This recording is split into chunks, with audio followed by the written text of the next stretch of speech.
Today's project, we're going to update the window upstairs because the casing on it sucks. It's just your standard basic frame, so I'm going to take some dimensional lumber and turn it into a Craftsman style frame. See? Boring window casing. We're going to take this and use the Craftsman style and turn this into something so much nicer. I can see there's a bead along the inside of this casing that's already here. So right there. How it's kind of indented. I'm going to go from the very bottom of the inside to the very inside of the top. And that will give me the dimensions that I need for the vertical parts of the casing. I'm going to have to subtract 3/4 of an inch off of it because I'm going to be putting a windowsill for plants to sit on. I can go ahead and measure to the inside of this. So I know that the top casing is going to be 46 inches long. Now, when I go ahead and do the top cap, the piece that sits on top of the top casing, and I do the fillet, which sits between the vertical parts of the casing and the top part of the casing, I just need to see how much it overhangs that 3/4 inch lumber and just make sure that it's even on all three sides, because obviously it's going to be flush on the back to sit on the wall. Now I'm going to go ahead and start marking and cutting all this wood.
So for the windowsill, I'm using a piece of 1x10.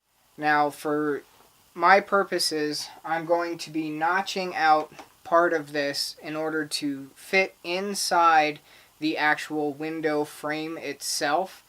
Now the easiest way to mark out the notched portion of your sill is to find the center point of the piece that you actually cut, and then take half of the measurement that you took of the window frame itself, and then just mark that on either side of your center point on the board, and that'll give you your inside dimensions.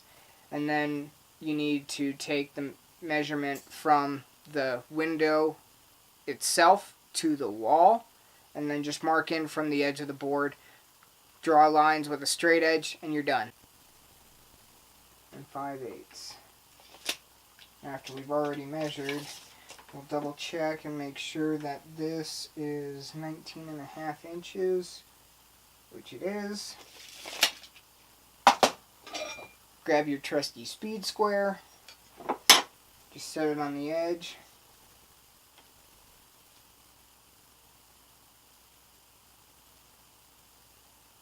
Line it up. Draw your mark there, and then from the edge,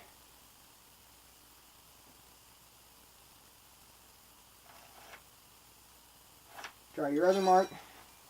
Now you know that's what you need to cut out.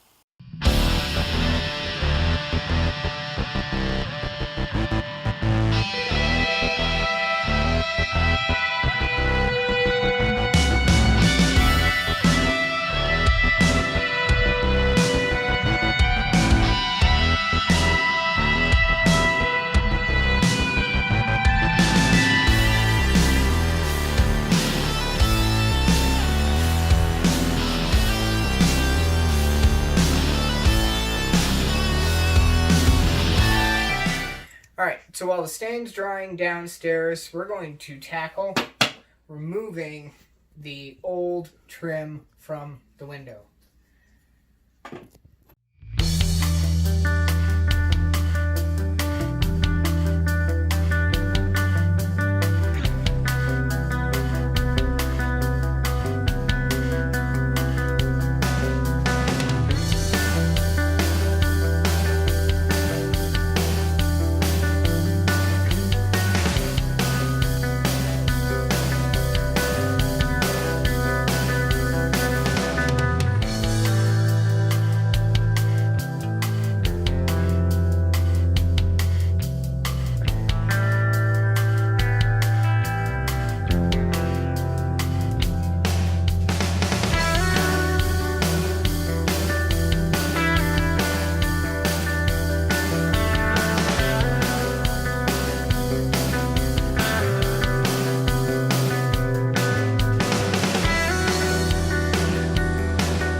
Now that all my pieces are cut, and this is how the top piece is going to look, I just wanted to mock it up real quick to make sure that the dimensions were perfect, which they are, thankfully.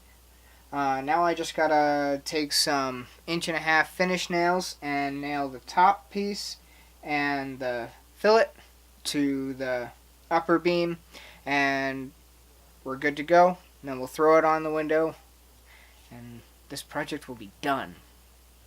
Alright, all our pieces are up here. I got the two vertical pieces just resting in the window so I know which side is which and how they're oriented. Got the other pieces in front of me. Now I just got to put it up on the window.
Now that everything's up, a set of blinds that I got to put back up. Other than that, it's done. And there you have it. A finished Craftsman window casing. Looks good. I think it'll do everything that I needed to do and more. The only thing I have to do now is do a little bit of cleanup, and that's it. And then I can enjoy it for as long as I live in this house. I hope to see you next time in our next DIY project. And until then, hit that thumbs up, because I know you like to. If you don't, well, it's up to you. Hit that subscribe button if you like what I did, and if you want to see more projects like this around my house. And until next time, take it easy.